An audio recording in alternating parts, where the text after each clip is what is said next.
ಬಹುನಿರೀಕ್ಷಿತ ಐಪಿಎಲ್ ಟೂರ್ನಿಯ ಫೈನಲ್ ಪಂದ್ಯ ರೋಚಕ ಘಟ್ಟ ತಲುಪಿದೆ. ಟಾಸ್ ಗೆದ್ದ ಪಂಜಾಬ್ ಕಿಂಗ್ಸ್ ತಂಡ ಬೌಲಿಂಗ್ ಆಯ್ಕೆ ಮಾಡಿಕೊಂಡಿದೆ. ಆದರೆ ಈ ಬಾರಿ ಆರ್ಸಿಬಿ ಕಪ್ ಗೆಲ್ಲೋ ಎಲ್ಲ ಸಾಧ್ಯತೆಗಳು ಹೆಚ್ಚಿವೆ. ಯಾಕಂದ್ರೆ ಈ ಹಿಂದಿನ 3 ಫೈನಲ್ ಮ್ಯಾಚ್ಗಳಲ್ಲಿ ಚೇಸಿಂಗ್ನಲ್ಲಿ ಆರ್ಸಿಬಿ ಸೋತಿದೆ. ಆದರೆ ಈ ಬಾರಿ ಟಾಸ್ ಗೆದ್ದಿರುವ ಪಂಜಾಬ್ ಆರ್ಸಿಬಿಗೆ ಮೊದಲು ಬ್ಯಾಟಿಂಗ್ ಚಾನ್ಸ್ ಕೊಟ್ಟಿದೆ. ಹೌದು, ಅಹಮದಾಬಾದ್ನ ನರೇಂದ್ರ ಮೋದಿ ಕ್ರೀಡಾಂಗಣದಲ್ಲಿ ನಡೆಯುತ್ತಿರುವ ಐಪಿಎಲ್ 2025 ಫೈನಲ್ ಪಂದ್ಯದಲ್ಲಿ ಟಾಸ್ ಗೆದ್ದ ಶ್ರೇಯಸ್ ಅಯ್ಯರ್ ಮೊದಲು ಫೀಲ್ಡಿಂಗ್ ಆಯ್ಕೆ ಮಾಡಿಕೊಂಡಿದ್ದು ಚೇಸಿಂಗ್ ಖಂಡಾಂತರದಿಂದ ತಪ್ಪಿಸಿಕೊಂಡಿದೆ.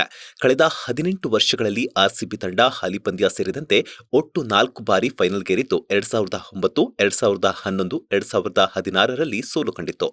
ಚೇಸಿಂಗ್ ಎದುರಿಸಿದ್ದ 3 ಬಾರಿಯೂ ಆರ್ಸಿಬಿ ಸೋತಿತ್ತು. ಆದರೆ ಈ ಬಾರಿ ಆರ್ಸಿಬಿ ಮೊದಲು ಬ್ಯಾಟಿಂಗ್ ಮಾಡುತ್ತಿದ್ದು ಪಂಜಾಬ್ ತಂಡ ಚೇಸಿಂಗ್ ಆಯ್ಕೆ ಮಾಡಿಕೊಂಡಿದೆ. ಈ ಮೂಲಕ ತನ್ನ ಹಳೆಯ ಬ್ಯಾಡ್ ರೆಕಾರ್ಡ್ ಬ್ರೇಕ್ ಮಾಡುತ್ತೆ ಎನ್ನಲಾಗಿದೆ. ಇನ್ನು ಐಪಿಎಲ್ ಇತಿಹಾಸದಲ್ಲಿ ನರೇಂದ್ರ ಮೋದಿ ಸ್ಟೇಡಿಯಂನಲ್ಲಿ ಪಂಜಾಬ್ ತಂಡ ಸೋಲು ಗೆಲುವು ಸರಿಸಮನಾದ ದಾಖಲೆಗಳನ್ನು ಹೊಂದಿದ್ದು ಈ ಕ್ರೀಡಾಂಗಣದಲ್ಲಿ ಪಂಜಾಬ್ ಒಟ್ಟು 7 ಪಂದ್ಯಗಳನ್ನಾಡಿದ್ದು ಈ ಪೈಕಿ 4ರಲ್ಲಿ ಗೆಲುವು ಮತ್ತು 3ರಲ್ಲಿ ಸೋಲು ಕಂಡಿದೆ.